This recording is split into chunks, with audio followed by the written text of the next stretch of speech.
reading the Holy Shiv Puran at Guruji Ka Ashram, and every Monday after the Mantra Jap. And if you want to do that, you can contact me. Last week we read chapter 11 and 12 of the Videshwara Samhita. In this we read that sages asked Suji that if you could kindly explain to them that how is the phallic form of Shiva worshipped, what is its place of worship, how it is to be worshipped, and who all can perform its worship. So Sutaji explained everything to the sages. They said that the phallic form of Shiva, or the linga form of Shiva, is to be installed at any convenient time, but it should be auspicious. And it should be done at a holy center. It could be a river bank, or it could also be any place that facilitates daily worship. Also, he said that the phallic form has two varieties. One is the solitary form, and the other one is the mobile form. The solitary form is represented by trees and hedges, and the mobile form is represented by insects and worms. He said that the seat of the phallic form, or the phallic emblem, is of the same material as the phallic emblem, and it could be circular, it could be triangular, or it could be a square. He said that the phallic emblem has a pedestal which represents goddess Parvati, and just like Lord Shiva is in close embrace with goddess Parvati, the phallic emblem which represents Lord Shiva holds on to the pedestal, so it is always on top of the pedestal. And as to how it is to be installed, there's a ritual that they explain, in which they say that there is a chariot-like structure that is made, and in this chariot-like structure, divine attendants are represented. 9 precious kinds of jewels are placed on the altar where the shivling is to be, or the phallic emblem is to be placed, and then the emblem hall is worshipped with mantras starting with Sadhyo, and 5 different kinds of places are worshipped in order. Sacrificial offerings are made into the fire, and Lord Shiva is meditated upon, and the cavity is filled with gems, and finally the linga is placed onto the pedestal.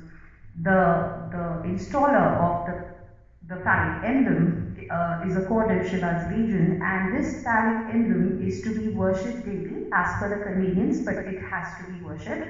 As for the worship, it was told that it can be worshipped in 16 different types of services and homages.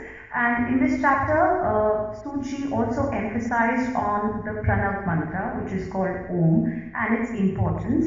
He said that this mantra should be recited throughout the lifetime as per convenience till the end days of life, and recitation of this can accord Shiva's place.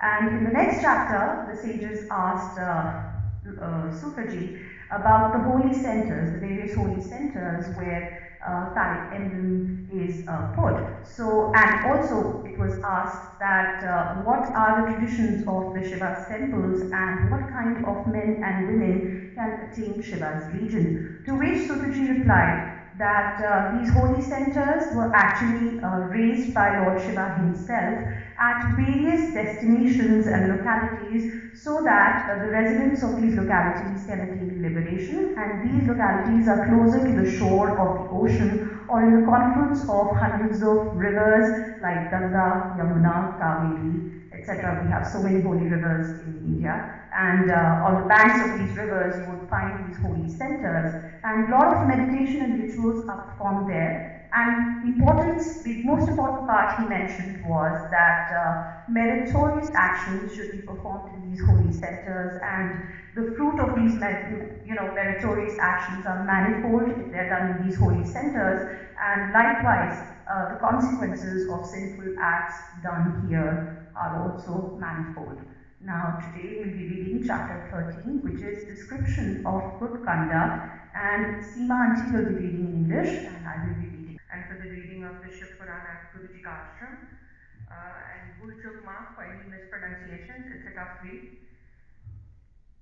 Chapter 13, Description of Good Conduct. The sages said, kindly tell us the mode of good conduct, whereby the sensible man quickly attains higher worlds. Please tell us about virtue and evil that cause attainment of heaven or hell. Suta said, a Brahmin endowed with strict adherence to good conduct is perfectly wise. A Brahmin learned in Vedas and of good conduct is called a Vipra.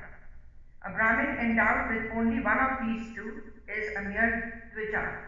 A Brahmin following some of the prescribed rules of conduct and with a smattering of the Vedas is a Kshatriya Brahmin, at best a royal servant. Very careless in following the rules of conduct, the Brahmin is really a Vaishya Brahmin.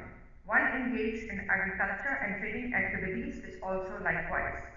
A Brahmin plowing the field himself is a Shudra Brahmin. One of the envious and spiteful temperament is a degraded Dvija. A Kshatriya who rules over a kingdom is a king, others are mere Kshatriyas. A merchant dealing in grains, etc. is a Vaishya, and others of his caste are mere Vaniks. A person rendering service to Brahmin, Kshatriyas and Vaishyas is called a Shudra. A working agriculturalist is a Brasala, and the others are Dasyus. It is the duty of everyone of the four castes to get up early in the morning and sit facing the east and meditate on gods. He shall then think about the various acts of virtue, of matters regarding monetary dealings, the problems connected with them, the sources of income, and the items of expenditure. The direction in which one casts one's first glance on waking up indicates the good or bad that is likely to attend one on that day. The 8 effects in order are longevity, hatred, death, sin, fortune, sickness, nourishment, and strength. The last yama, 3 hours of the night, is called the Usha, and the latter half of it is Sandhi, period of conjunction. A Brahmin shall get up at that hour and answer the calls of nature. It must be in a place far off from the house. It must be a covered place. He shall sit facing the north. If it is not possible due to any obstacle, he can sit facing the other directions. He must never sit in front of water, fire, a Brahmin, or the idol of any god. He must screen the penis with the left hand and the mouth with the right. After evacuating the bowels, the feces should not be looked at. Water drawn out in a vessel should be used for cleaning, i.e., no one should sit inside the tank or river water for cleaning purpose. Anyway, no one shall enter the holy tanks and rivers dedicated to deities, mains, etc., and frequented by the sages. The rectum must be cleaned with mud 7, 5, or 3 times. The penis must be cleaned with mud as large as a cucumber fruit, and the quantity of mud for the purification of the rectum shall be prasriti, half a handful. After the purification of the excretory organs, hands and feet must be washed, and gargling shall be done for 8 times. For gargling, the water can be taken in any vessel or a wooden cup, but water shall be spit outside, not in the river or tank. Washing off the teeth with any leaf or twig must be without using the index finger and outside the water. After making obeisance to the gods of water, the twice-born shall perform the ablution with mantras. Sick or weak persons shall take bath up to the neck or hips. Sprinkling water up to the knees, he shall perform the mantra snana. He shall propitiate deities, etc., sensibly with the water from the holy tank or river. A washed dry cloth should be taken and worn in the form of panchakacha, wearing of the lower garment in a special way. In all sacred rites, the upper cloth should also be used. While taking bath in the holy river or tank, the cloth worn shall be rinsed or beaten. The sensible man shall take it to a separate tank or well or the house itself and beat it on a rock or on a plank to the gratification of the mains, or Brahmins. The Tripundraka shall be drawn on the forehead with the Jabalaka mantra. If anyone enters water otherwise, he will surely go to hell. According to scholarly authorities, the mantra snana is as follows. Repeating the mantra, apo hinistha, etc., water shall be sprinkled over the head for suppressing sins. Repeating the mantra, yasya, asasya, etc., water shall be sprinkled over the joints in the legs. The order is as follows. Feet, head, chest, feet, and chest. Feet, head for sprinkling with water thrice. It is enough if one performs mantra snana when one is slightly indisposed possessed, or when there is danger from the king, or when there is civil commotion, or when there is no way other way, or when one is about to undertake a journey. He shall drink by way of Akaman, reciting the mantras from Surya Nuvaka in the morning, or from Agni Nuvaka in the evening, and perform the ceremonial sprinkling in the middle. O Brahmins, at the end of the japa of Gayatri Mantra, Aradhya shall be offered thrice to the sun, towards east, and once also thereafter. The offering of the Aradhya in the morning is by lifting both the hands high up, that in the midday by letting off the water through the fingers, and that in the evening by letting the water over the ground facing the west. In the midday, the sun is to be viewed through the fingers, reciting the mantra prescribed for that. The circumambulation of oneself is performed in the prescribed manner, and the pure Akaman without mantras is performed. Sandhya prayer performed before the prescribed time is ineffective. Hence, Sandhya shall be performed at the prescribed time. The expiatory rite for the omission of Sandhya prayer for a day is a repetition of Gayatri 100 times more than the usual number of times for 10 days. If the omission is for 10 days or more, Gayatri must be repeated for 100,000 times as atonement. If one omits Sandhya for a month, one has to be reinvested with the sacred thread. For the sake of prosperity, deities shall be propitiated, such as Isha, Gauri, Guha, Vishnu, Brahma, Chandra, the moon, and Yama. Thereafter, the entire rite shall be dedicated to the Supreme Brahman, and pure Akaman shall be performed. Towards the right of the holy water, in a splendid prayer hall, temple, or a common matha, or in a stipulated place in one's own house, one shall sit firmly with the mind in concentration and perform the Gayatri Japa after due obeisance to all gods. He shall not omit the practice of the Pranava mantra. While practicing the Pranava, he shall realize fully the identity of Jiva, the individual soul, with the Supreme Brahman. The full implication of the Gayatri must be born in the mind when the Japa is performed. We pray to Brahma, the creator of the three worlds, to Achyuta, the sustainer, and Rudra, the annihilator. We meditate on the self-luminary that prompts us in the activities of virtue and wisdom, bestowing enjoyment and salvation. The self-luminary that is the driving force behind the sense organs, mind, intellect, and acts of volition. The devotee who dwells thus on the meaning constantly attains the Brahman. Or if incompetent to dwell on the meaning, let him at least continue the recitation of the mere mantra to keep his Brahminhood intact. An excellent Brahmin must repeat the mantra 1,000 times in the morning every day. Others shall repeat as many times as they can. In the midday, Gayatri shall be repeated 100 times. In the evening, at least 20 times, along with Sikhastaka, a set of 8 as the cup, 8 times more than stipulated. He shall meditate on Vidyesha, Brahma, Vishnu, Isha, Jivatman, and Parameshwara, stationed in the 12 esoteric center of the body, from Mooladhara, the basic support, to the Brahmanandhara, the mystical aperture at the crown of the head, as identical with Brahman, with the conception of Soham, I and He, and continue the japa. He shall then meditate on them as stationed outside the body as well. From Mahatattva, the cosmic principle, there are 1,000 extraneous bodies, each of which is to be passed by each mantra slowly, and the jiva must be unified with the Supreme. This is the principle on which the japas is based. This japa for the sake of the extraneous bodies is for 2,000 times with the Sikhastaka. This is the tradition regarding the japas. Repetition for 1,000 times accords Brahmahood, and that for 100 times accords the region of Indra. Repetition for less number of times may guard the soul to a certain extent and bring about rebirth in the family of a Brahmin. After the worship of the sun, the Brahmin must practice thus every day. A Brahmin who has completed 1,200,000 repetitions becomes a full-fledged Brahmin. A Brahmin who has not completed at least 100,000 repetitions of Gayatri is not authorized in Vedic rites. Till he completes his 70th year, he shall follow these rules. Afterwards, he can take to renunciation. After renunciation, he shall repeat the Pranava 12,000 times in the morning every day. Omissions and deficiencies of one day must be made good the next day. If the omission is continued for a month, the atonement is repetition for 150,000 times. If the omission extends beyond this, he shall take the order of sannyasa afresh. Then only can the defect be fully effaced.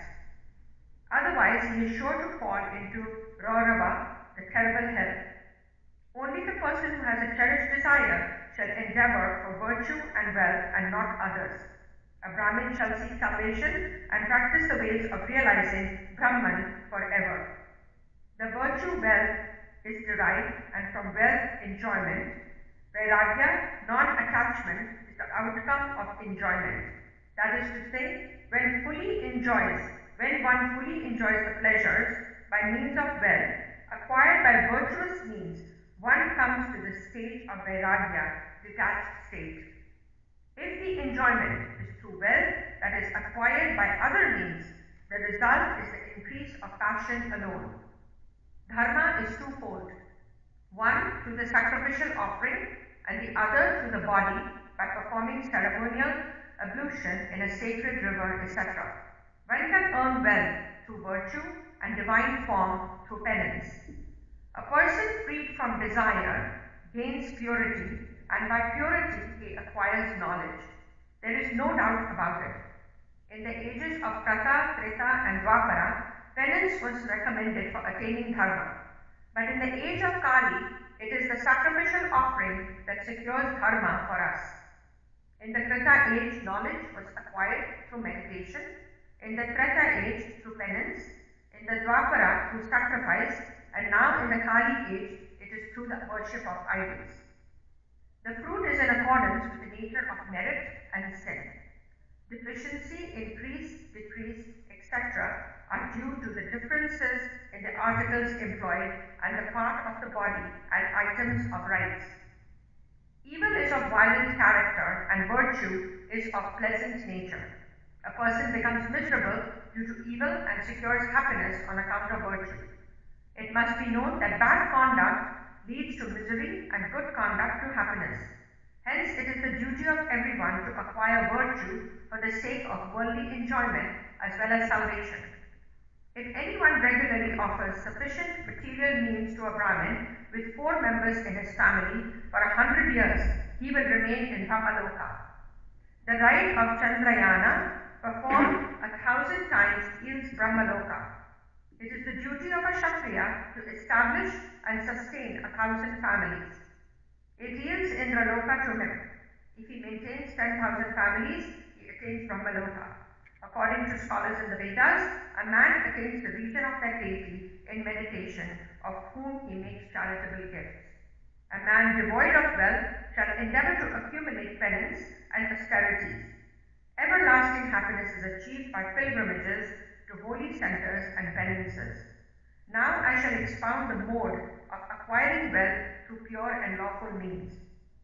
A Brahmin can earn wealth without cringing or exerting himself too much. He can accept monetary gifts and fees for presiding over sacrifices duly performed. A Kshatriya shall earn wealth by valorous exploits and a Vaishya by means of agriculture and cattle breeding. The charitable gifts of wealth acquired by lawful means alone are attended with good results. Salvation is achieved by the acquisition of perfect knowledge by everyone with the blessings of the preceptor. Salvation is realization of one's own real form and the perfect bliss. O Brahmins, men realize all these things only if they cultivate the association of good people. A householder shall make charitable gifts of everything like money, grain, etc. A person who desires permanent welfare for himself shall give to Brahmins fruit, grain, or other articles, especially when the need for the same arises. Water shall always be given to the thirsty. Food shall be given to the hungry and the sick.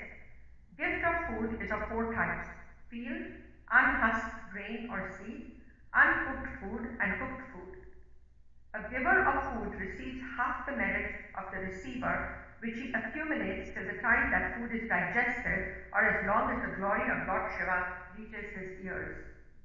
The receiver of a gift shall expiate all for his sin by means of austerities or by making gifts to others. Otherwise, he will fall into the Raurava hell. Everyone shall set apart a third of his wealth for dharma, another third for vriddhi, flourishing, and the rest for his bhoga, enjoyment. With the part intended for dharma, he shall perform the 3 rites of virtue: nitya, daily prayers; naimittika, casual acts of piety; and kamya, specific rites for the fulfillment of desires. By means of the second part, he shall increase his wealth. By utilizing the third part, he shall enjoy with restraint in pure and wholesome ways. 1/10 of the wealth acquired by agricultural operations must first be given in charity before making the threefold division, in order to wipe out the sin. He can utilize the rest as mentioned before, otherwise he shall fall into Raurava. Or he is sure to be evil-minded, hastening towards his own certain ruin. Sensible persons acquiring much wealth by way of usury or trading activities must likewise give away 1/6 of that wealth in charity before making the threefold divisions. Excellent Brahmins, accepting monetary gifts from decent people, shall give away 1/4 of that wealth in charity. They shall likewise give away half in charity in case of an unexpected windfall. If a Brahmin accepts a monetary gift from an indecent fellow, he shall give away the entire amount in charity. A defiled gift shall be thrown into the sea. It is more creditable if one invites persons and makes gifts to them. One's own enjoyment gains by it. A man must give others what they beg of him according to his ability. If a thing requested for is not given, he will be indebted to that extent even in his next birth. A sensible person shall not proclaim others' faults. O Brahmin, whatever is seen or heard should not be spitefully repeated. An intelligent man shall not speak words wounding the hearts of others. For achieving prosperity, he shall perform sacred rites in the fire at dawn and at dusk. Persons unable to perform the same both the times shall do so once, worshipping the sun and the fire duly. Raw rice, other food grains, ghee, fruits, bulbous fruits, cooked food soaked in ghee for sacrificial rites, all these things shall be duly used as prescribed in the sacred texts. Sthalipaka, offerings of cooked food in the vessel itself, shall be performed at the stipulated time in the manner laid down. If there is no havya, cooked rice offering, the main sacrifice alone shall be performed. Thus daily rites have been narrated. These shall be performed always, or repeated muttering of mantra alone, or the worship of the sun shall be performed. Those who seek welfare of the soul shall do likewise. A person who seeks wealth also shall do likewise. All persons devoted to Brahma Yajna, worship of gods, worship of fire, reverence to preceptors, and gratification of Brahmins deserve to attain heaven. Jai Guruji, chapter 13 ends here. I'll invite Mansi Aunty now to read the chapter in Hindi. Jai Guruji, Shukrana Guruji.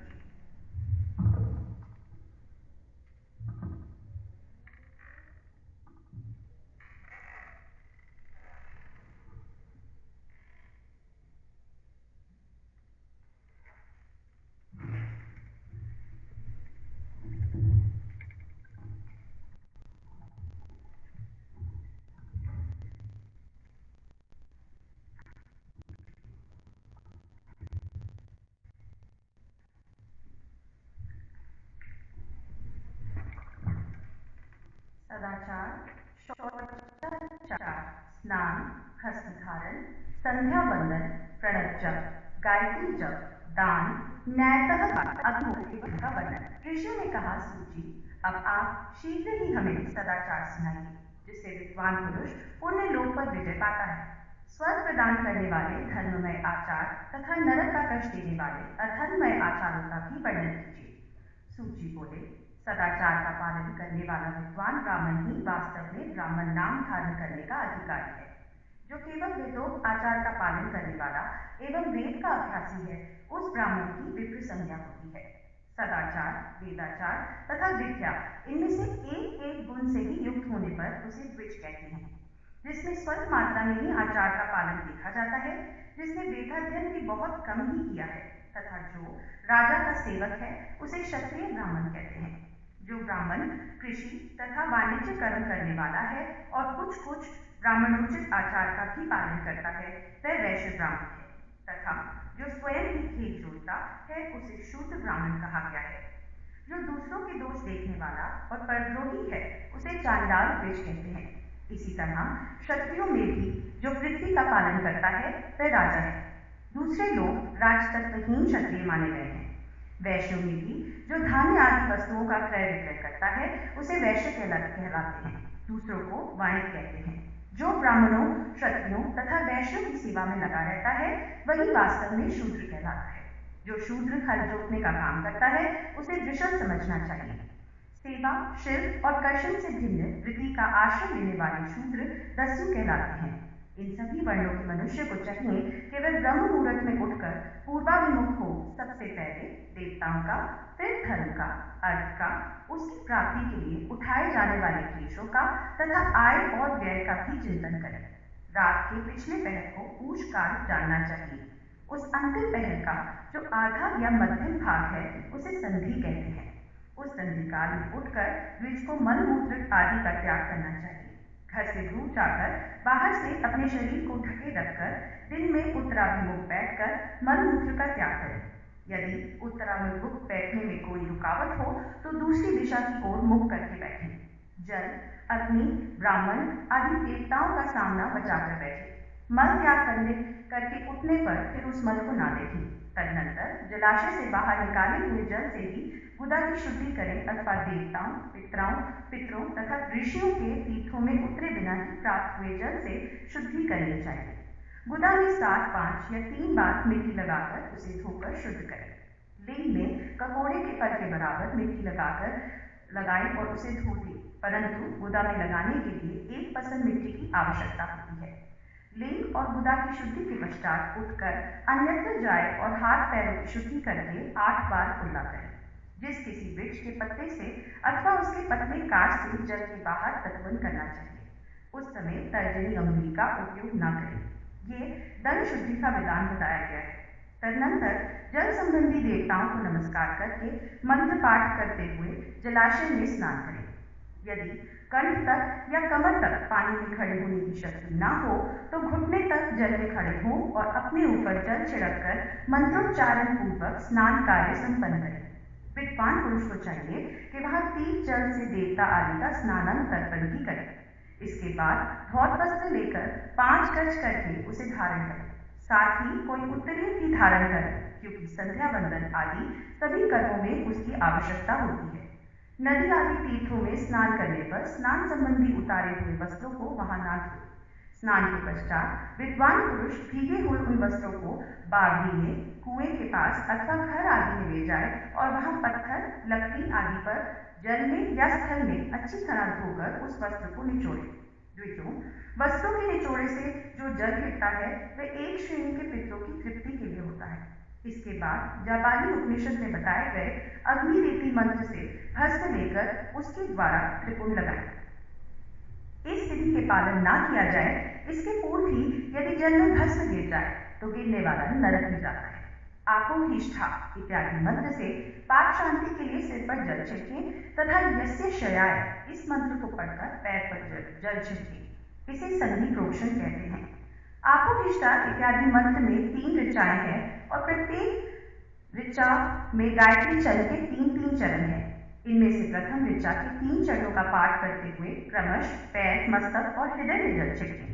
दूसरी ऋचा के 3 ऋचा को पढ़कर क्रमश मस्तक, हृदय और पैर में जल छिड़कें तथा तीसरी ऋचा के 3 चरणों को पाठ करके क्रमश हृदय, पैर और मस्तक का जल से प्रोक्षण करें।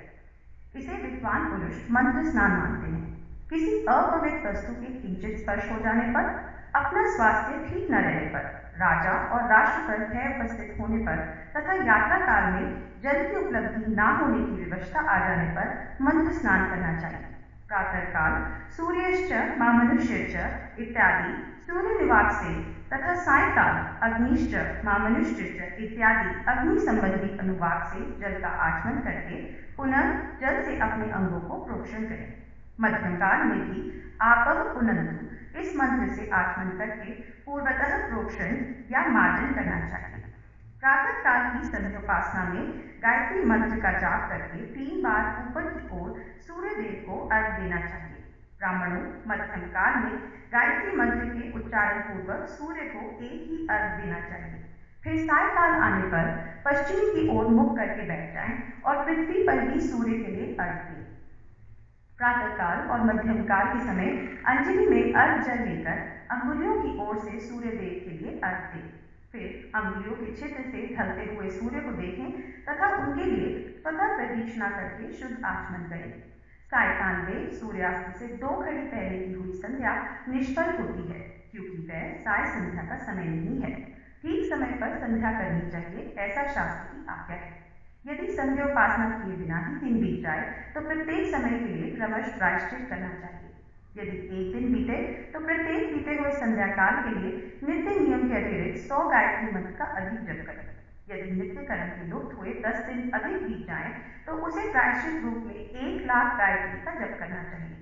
यदि 1 मास तक नित्य कर्म छूट जाए तो पुनः अपना उपनयन संस्कार कराए।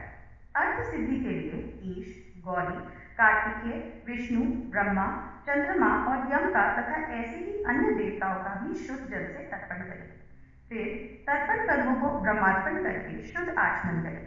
तीर्थ के दक्षिण प्रशस्त मठ में, मंत्रालय में, देवालय में, घर में अथवा अन्य किसी नियत स्थान पर आसन स्थिरता पूर्वक बैठकर विद्वान पुरुष अपनी बुद्धि को स्थिर करे और संपूर्ण देवताओं को नमस्कार करके पहले प्रणव का जप करने के बाद गायत्री मंत्र की आवृत्ति करें।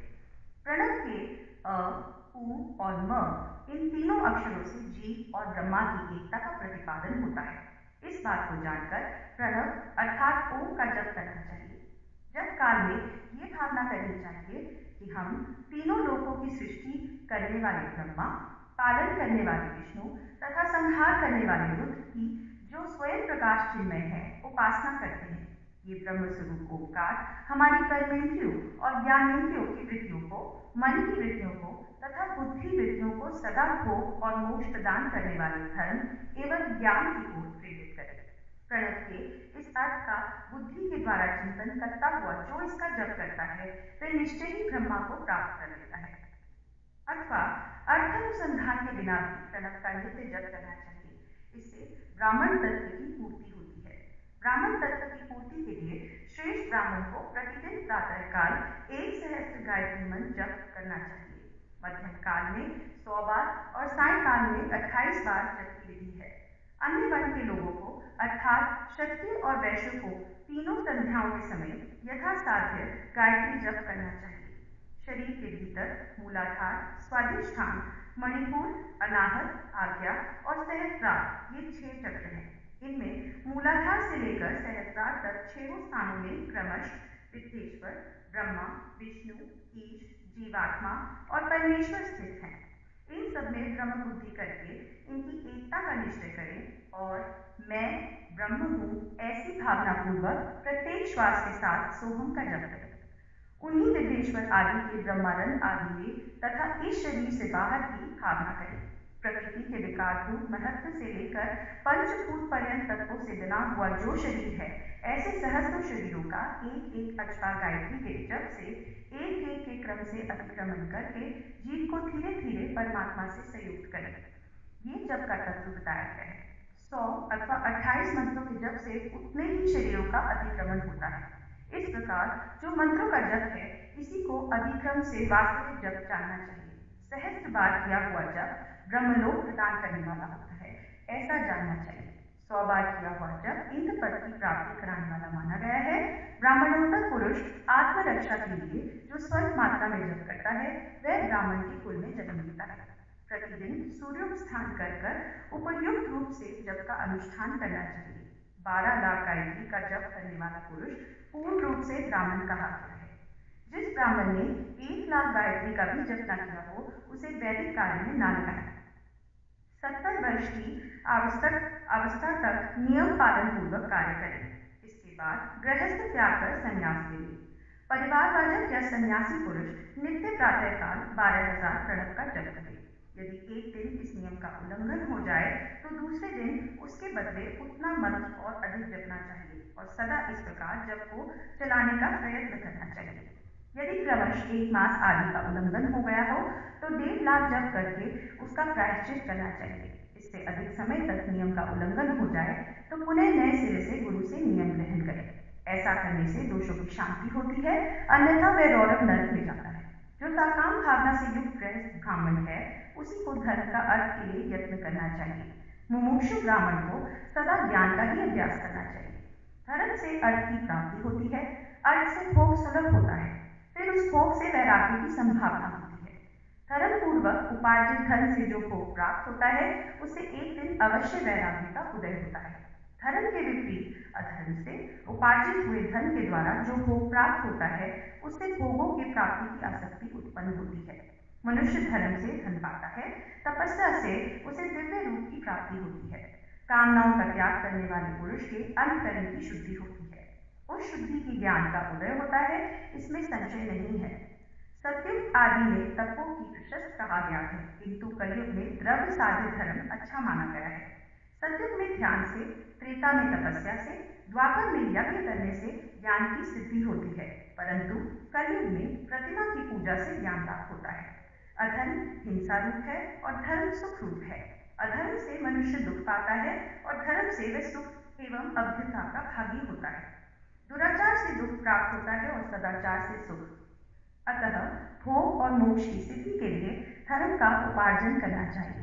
जिसके घर में कम से कम 4 मनुष्य हैं, ऐसे कुटुंबी ब्राह्मण को जो 100 वर्ष के लिए जीविका देता है उसके लिए वह दान ब्रह्मलोक की प्राप्ति कराने वाला होता है। 1 सहस्त्र चांद्रायण व्रत का अनुष्ठान ब्रह्मलोक का दायक माना गया है। जो क्षत्रिय 1 सहस्त्र कुटुंबों की जीविका और आवास देता है उसका वह कर्म इंद्रलोक की प्राप्ति कराने वाला होता है। 10,000 कुटुंबों को दिया हुआ आश्रय दान ब्रह्मलोक प्रदान करता है। दाता पुरुष जिस देवता को सामने रखकर दान करता है, अर्थात वह दान के द्वारा जिस देवता को प्रसन्न करना चाहता है उसी के लोक को उसको प्राप्त करता है। ये बात वेद वेता पुरुष अच्छी तरह जानते हैं। धनहीन पुरुष सदा तपस्या का उपार्जन करें, क्योंकि तपस्या और तीर्थ सेवन से अक्षय सुख पाकर मनुष्य उसका उपभोग करता है। अब मैं न्यायतः धन के उपार्जन की विधि बता रहा हूँ। ब्राह्मण को चाहिए कि वह सदा सावधान रहकर विशुद्ध पतिव्रय तथा याजन आदि से धन का अर्जन करे। वह इसके लिए कहीं दीनता ना दिखाए और ना अत्यंत क्लेशदायक कर्म ही करे। क्षत्रिय बाहुबल से धन का उपार्जन करे और वैश्य कृषि एवं गौरक्षा से। न्यायोपार्जित धन का दान करने से दाता को ज्ञान की सिद्धि प्राप्त होती है। ज्ञान सिद्धि द्वारा सब पुरुषों को गुरु कृपा मोक्ष सिद्धि सुलभ होती है। मोक्ष से स्वरूपी की सिद्धि प्राप्त होती है, जिससे मुक्त पुरुष परमानंद का अनुभव करता है। गृहस्थ पुरुष को चाहिए कि वह धन धान्यादि सब वस्तुओं का दान करे। वह तृषा निवृत्ति के लिए जल तथा क्षुधा रूपी रोग की शांति के लिए सदा अन्न का दान करे। खेत, धान्य, कच्चा अन्न तथा भक्ष्य भोज, लेप और चोष्य, ये 4 प्रकार के सिद्ध अन्न दान करने चाहिए। जिसके अन्न को खाकर मनुष्य जब तक कथा श्रवण आदि स्वधर्म का पालन करता है, उतने समय तक उसके लिए हुए पुण्य फल का आधा भाग दाता को मिल जाता है। इसमें संशय नहीं है। दान देने वाला पुरुष दान में प्राप्त हुई वस्तु का दान तथा तपस्या करके अपने प्रतिक्रिया जनित पाप की शुद्धि कर ले, अन्यथा उसे रौरव नरक में गिरना पड़ता है। अपने धन के 3 भाग करें। 1 भाग धर्म के लिए, दूसरा भाग वृद्धि के लिए तथा तीसरा भाग अपने उपभोग के लिए। नित्य, नैमित्तिक और काम्य, ये तीनों प्रकार के कर्म धर्मार्थ रखे गए हुए धन से करें। साधक को चाहिए कि वह वृद्धि के लिए रखे हुए धन से ऐसा व्यापार करे जिससे उसकी धन की वृद्धि हो तथा उपभोग के लिए रक्षित धन से हितकारक, परिमित एवं पवित्र भोग हो। खेती से पैदा किए हुए धन का 10वां अंश दान करें, इससे पाप की शुद्धि होती है। शेष धन से धर्म, वृद्धि एवं उपभोग करें, अन्यथा वह नौरव नरक में पड़ता है अथवा उसकी बुद्धि पाप पूर्ण हो जाती है या खेती ही चौपट हो जाती है। वृद्धि के लिए किए गए व्यापार में प्राप्त हुए धन का 6वां भाग दान करने योग्य है। बुद्धिमान पुरुष अवश्य उसका दान करे। विद्वान को चाहिए कि वे दूसरों के दोषों का बखान न करें। ब्राह्मणों, दोषवश दूसरों के सुने या देखे हुए चित्र को भी प्रकट न करें। विद्वान पुरुष ऐसी बात न कहे जो समस्त प्राणियों के हृदय में दोष पैदा करने वाली हो। ऐश्वर्य की सिद्धि के लिए दोनों संध्याओं के समय अग्निहोत्र कर्म अवश्य करें। जो दोनों समय अग्निहोत्र कर्म करने में असमर्थ हो, वे एक ही समय सूर्य और अग्नि को विधि पूर्वक दी हुई आहुति से संतुष्ट करें। चावल, धान्य, घी, फल, कंद तथा हविष्य, इनके द्वारा विधि पूर्वक स्थायी पाक बनाएं तथा यथोचित रीति से सूर्य और अग्नि को अर्पित करें। यदि हविष्य का अभाव हो तो प्रधान होम मात्र करें। सदा सुरक्षित रहने वाली अग्नि को विद्वान पुरुष अजंत्र की संध्या देते हैं अथवा संध्या काल में जाप मात्र या सूर्य की वंदना मात्र करें। आत्मज्ञान की इच्छा वाले तथा धनाढ़ी पुरुषों को भी इस प्रकार विधिवत उपासना करनी चाहिए। जो सदा ब्रह्म यज्ञ में तत्पर होते हैं, देवताओं की पूजा में लगे रहते हैं, नित्य अग्नि पूजा एवं गुरु पूजा में अनुरक्त होते हैं तथा ब्राह्मणों को तृप्त किया करते हैं, वे सब लोग स्वर्ग लोक के भागी होते हैं।